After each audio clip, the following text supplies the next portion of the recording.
I'm Julie Zenner along with Dennis Anderson. Here's what's coming up on Almanac North. A special session of the Minnesota Legislature wrapped up in the early morning last Saturday.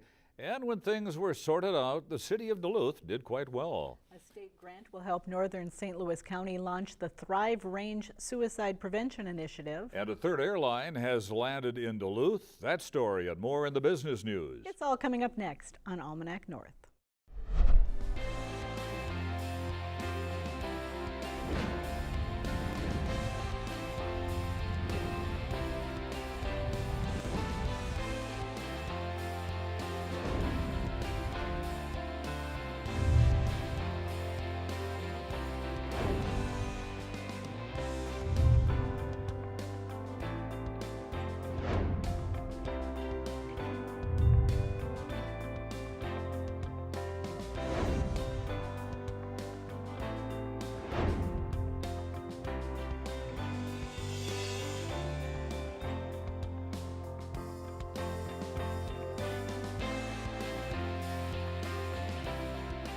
Hello and welcome to Almanac North. Thanks for watching. This week's show was recorded on Thursday, so the WDSE studio can be prepared for our June member drive.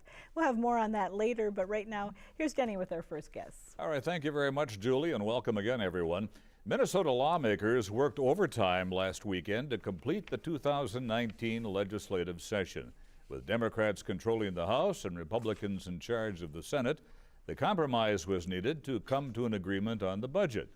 While no one emerged completely happy, Duluth fared pretty well in the final days.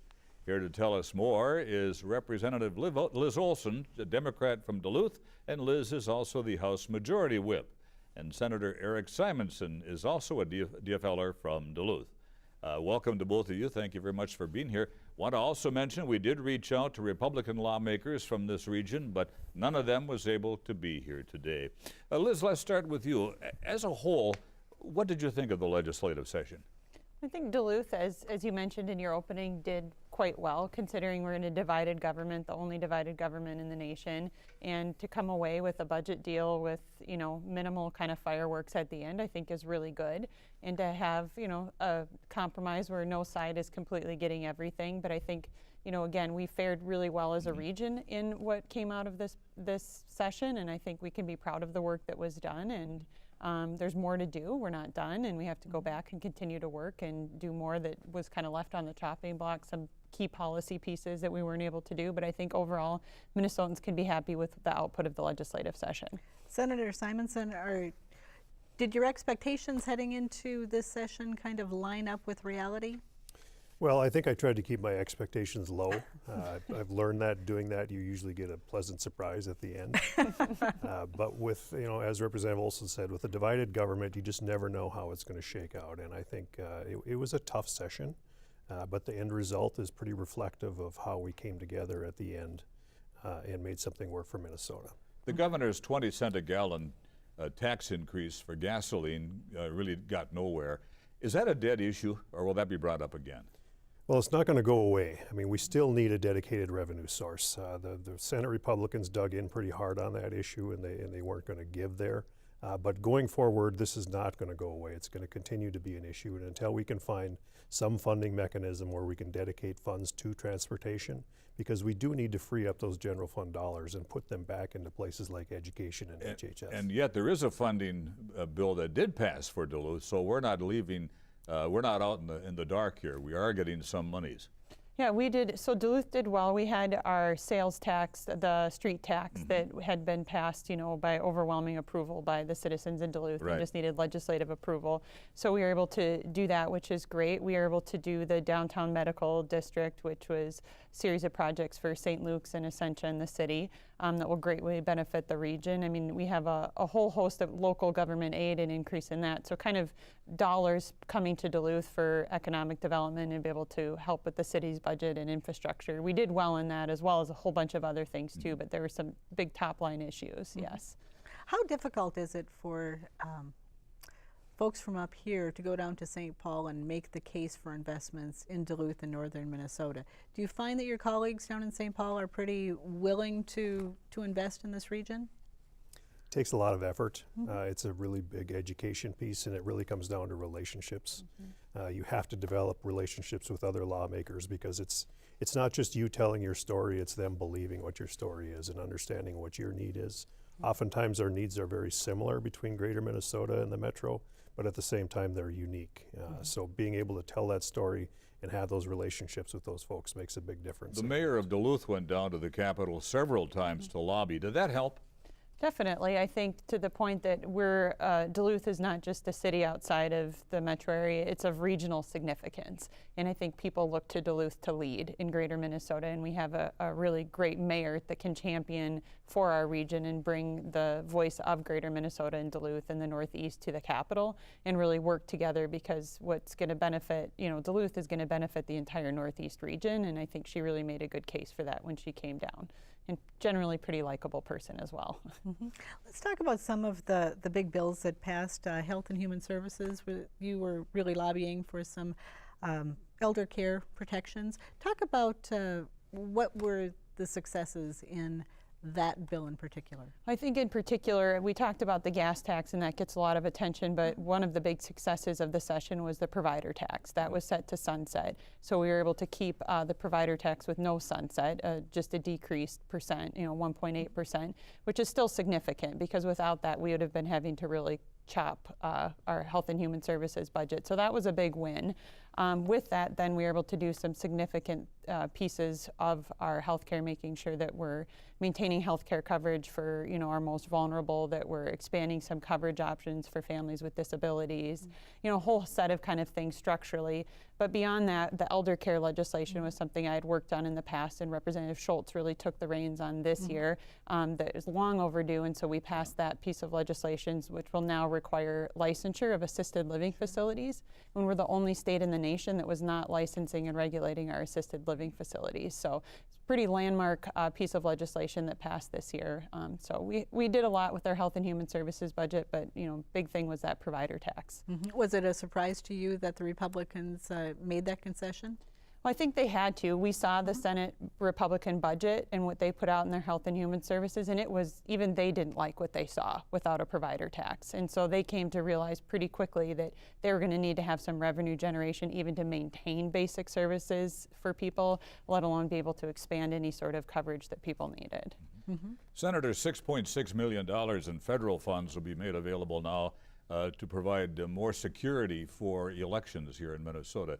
Has that been an issue? It is an issue, and it's a growing issue, and it's a growing concern. The Secretary of State, Steve Simonson, spent the majority of the session trying to convince lawmakers how important this is. And I mean, if there's one thing that we want going forward, is the security of our elections and keeping that data safe and making sure that our process remains as strong as it is. So at the end, we're able to secure those funds. We're the last state in the nation, right, to be able to secure these funds. And it's unfortunate it got wrapped up in some politics, but we have secured the money, and we feel a little bit more confident now that our system will be protected going forward. And how will those funds be used? Well, they're going to be used in such ways to make sure that the data that is used through the Secretary of State's office, all of the voter input and output data, is protected, so that we're not necessarily subject to hacking. It's a lot of IT work, and it's a lot of protective measures in that area. But it's a big concern, because there is growing amounts of efforts trying to hack into our elections, and it's not just Minnesota, it's all across our country. What about on the education front? What do you think were the big stories coming out of that this year? I think we knew that the governor was going to be a champion for education with his background, and the House had proposed a really big education package, $900 million in education. We knew that that probably wasn't going to be where we ended, but we did end up better than we have in most recent years, with 2 and 2 on the formula, so which is a better place than where the Senate had proposed, but not quite where the House was trying to get us. So it was somewhere in between. We were able to do some school-linked mental health services. We were able to save voluntary pre-K for about 4,000 kids, make sure kids have voluntary pre-K. We were able to do a number of good things in the education bill, but I think because for so many years we have really underfunded education, it's going to take a while to fully dig out. But I think we're making some really good investments in that, and we have more to do, though. We definitely have more to do. Representative, a tax bill that cuts the income tax rate in the second bracket has passed. Who's going to benefit from that? Well, I think, working class, middle class Minnesotans, that was something that I think the House and Senate had each brought in, tax cuts to some area of the budget, and I think it actually ended better in that kind of bracket than either had proposed, and I think that was some of the compromise deal with some of the discussion in the tax bill. So that's, working class Minnesotans that are kind of in that feeling the pinch of, paying their bills, so that they will see some relief with this tax bill. Mm-hmm. Senator, some folks on both sides expressed some concerns about the process and negotiations behind closed doors. Your thoughts on how the debate could be maybe a little more public or more people could be involved? I think the process, people often ask me is this process normal, right? And I don't know that there is such a thing as normal in this legislative process, but this year the transparency was not there that we were looking for at the end. Very frustrating. I was part of a finance conference committee, and it's very frustrating when progress is not made and those bills are taken away and basically negotiated between leadership and the governor behind closed doors, right? And ultimately we got done, and the end result is fair, but I think the process definitely has to be better than that. It needs to be more transparent. A divided government has forced compromise. Aren't the taxpayers really better off? Than maybe the lawmakers? No, I mean, I think, there is where we're trying to get, and, as the House DFL, we proposed, I think, our package that ideally where we wanted to go and believe where Minnesotans need us to go. But at the end of the day, we have, a state budget. We have some wins that we can bring to our communities. I think everybody equally does. But I mean, I think it got where we needed to go, and we can be a success story for the nation, and that it is possible. I think the one thing that really concerns me about this budget is that this spends $500 million out of our reserve fund in order to balance this budget. That's a concern going forward. All depends on our economy over the next 2 years, how that will play out. But I'm a little bit concerned about what we're looking at as we go into 2021 by spending that much. Is there still a $1 billion surplus? There is, right? But we're ideally looking for about a $2 billion surplus to be safe. And I'm really concerned about how this will affect the state's credit rating going forward, but it's something we're going to have to pay attention to. With that, we have to cut it short. Senator, Representative, thank you both for being here tonight. Thank you. Thanks for having us. Thank you.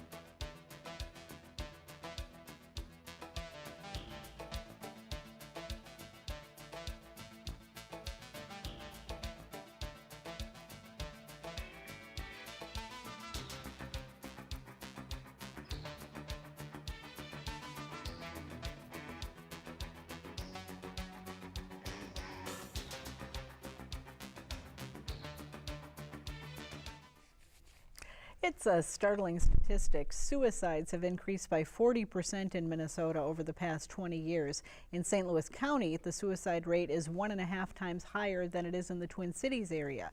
This week, an initiative to reduce that number was announced in northern St. Louis County. With a 4-year grant from the Minnesota Department of Health, Thrive Range will provide mental health and substance abuse resources. Joining us with more is Josh Gorman, St. Louis County Public Health Program Coordinator, and Cassandra Hainey is Executive Director of Volunteers in Education. And thanks to both of you for being here. Those are startling statistics. Talk about the trends that you're seeing in northern Minnesota in terms of suicide. Yeah, so nationally we see rates going up. In Minnesota we see suicide rates going up. But what's particularly concerning is this trend that we see that rural areas especially are experiencing a disparate amount of suicides. So we see that right here in St. Louis County. As a whole, the county is higher than the state rate, but when we look at some of the northern Iron Range communities in the county, we see rates that are almost nearly double what we're seeing on a county-wide basis. So we know that in the rural setting, we're facing more barriers. And that's not uncommon across the nation, but it's definitely concerning, especially as rates continue to increase. Cassandra, you live and work on the Iron Range. What is causing the increase in suicides?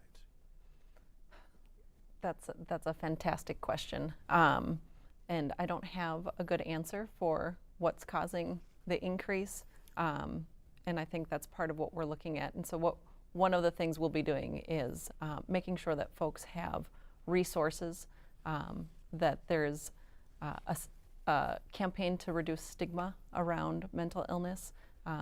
Not only is it hard to get to see somebody, and we have fewer service providers, but even if you were able to see somebody, a lot of people are afraid to go. You don't want to park your car in front of Range Mental Health and have somebody know that you're there. And so we're looking at ways that we can reach people wherever they're at. Let's talk about the grant that you received and how Thrive Range, how the initiative is going to work. It sounds like it's going to be moving forward with a number of different prongs. Yeah, so we're taking a general focus to 3 different prongs. So for one, we're going to focus on partnering with some healthcare systems in the region. We've already initiated some conversations with Fairview Range and Essentia in Virginia, and there's a program called Zero Suicide.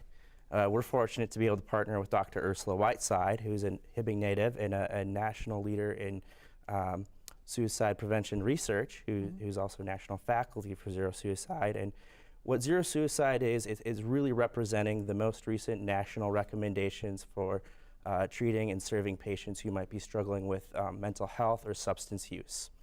And it's really a way for systems to adopt the most cutting edge practices. It equips them with the most recent proven tools to really serve their clients as well as possible. So that is something we'll be bringing into the healthcare system realm with their partnership.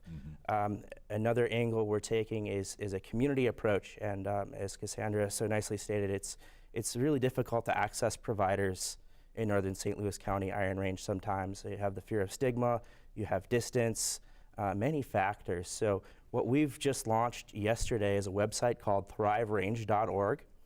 And if people go to that website, you can access several free resources.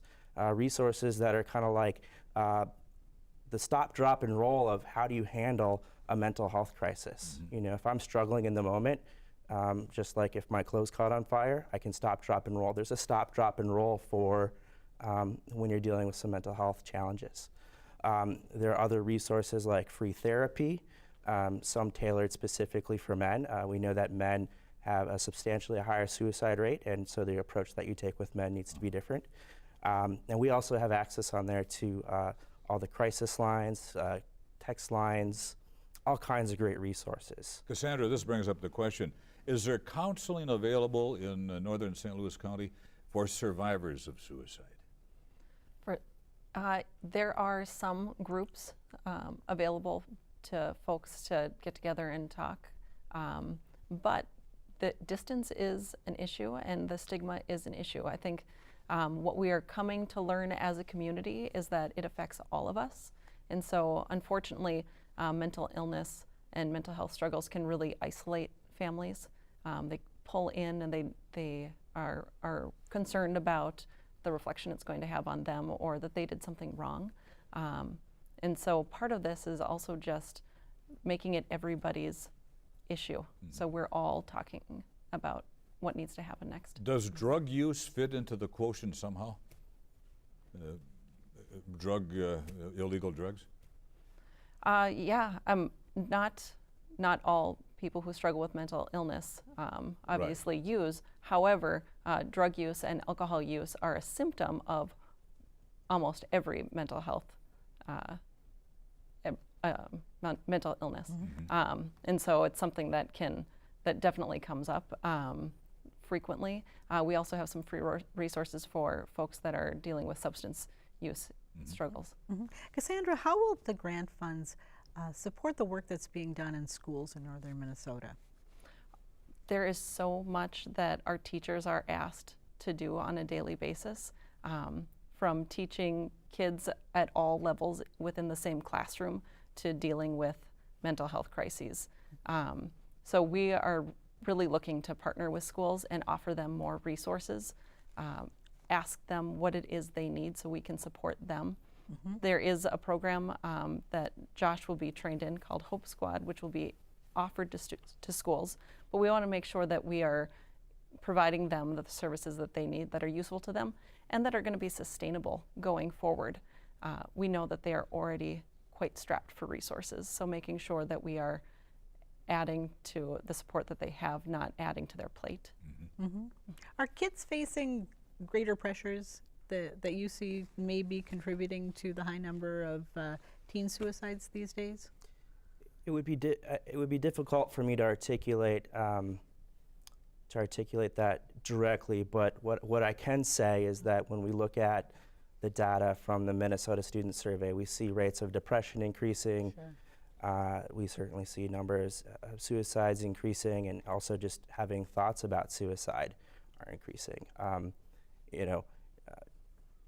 So there's something there. There's something going on, and I think the important thing is we can look at numbers, but we also need to understand that there's many stories behind the numbers, and so I think certainly there is some stress there, and how you cope with that, how you can cope with that. There's some kind of disconnect there. So what we're really hoping to do with this project is bring in just some of the most cutting-edge, research-based resources to the community, make them more available, even in school settings. And I think it's really important too. I think that I also mentioned that with this grant, we have a community advisory committee, and it's composed of a lot of people who have lived experience dealing with mental health, suicidal thoughts, or maybe have lost someone.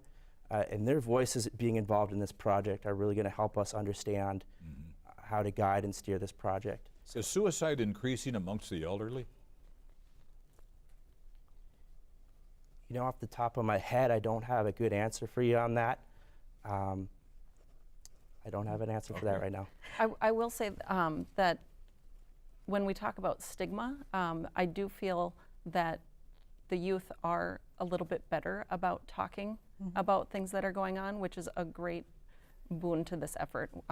And we're hearing from kids that they're struggling, and so I think if we follow that, suicide prevention is not easy in any way, but it's also not complicated.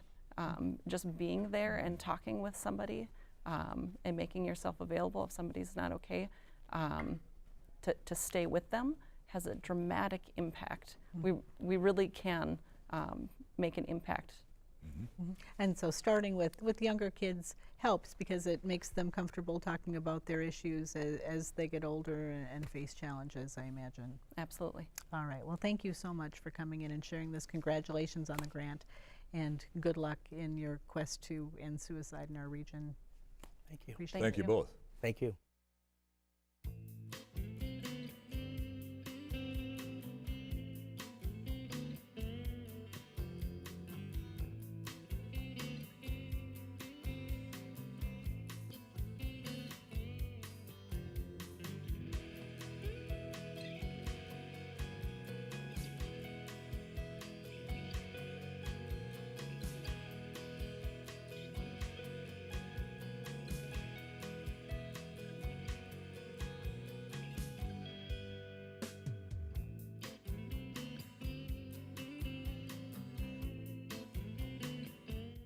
It's time now for the business news from the editors at Business North. Polymet Mining announced on Tuesday that the Minnesota Court of Appeals upheld the environmental review for its project by the Minnesota DNR. A challenge had been raised by environmental groups that wanted the DNR to prepare a supplemental review. In its unanimous decision, the three-judge panel affirmed the DNR's decision not to prepare a supplemental EIS. The court ruled that new information submitted by the plaintiffs did not significantly affect the potential for environmental effects. Duluth's new all-hazard rapid response boat was unveiled to the public Wednesday. The Marine 19, named in honor of the 19 city firefighters who have died on duty, will have a lot of versatility and won't be limited to just fighting fires in Duluth. The nearly $600,000 cost of the boat was funded by a FEMA grant and local matching funds. The vessel was built by Lake Assault Boats in Superior. It is capable of fighting a variety of hazards and will be available for use in Superior. It can also be trailered to inland lakes. Well, for the first time, Duluth has become a city with 3 airlines offering daily service. This week, American Airlines became the 3rd carrier by offering 2 daily flights between Duluth and Chicago. It joins United Airlines, which offers 3 flights through Chicago, and Delta, which provides 5 flights to and from Minneapolis-St. Paul. Anna Tansky, CEO of Visit Duluth, touted the increased service as a boon for domestic and international travelers. Visit Duluth and other business entities join the Duluth Airport Authority in promoting the local terminal to American Airlines. For more on these and other stories, visit businessnorth.com. If you would like to comment on our show, call now, dial 218-788-2849 to leave a message, or send an email to almanacnorth@wdse.org. And you can stay up to date on your favorite PBS programs by visiting our website, where you'll also find news about the station and upcoming events.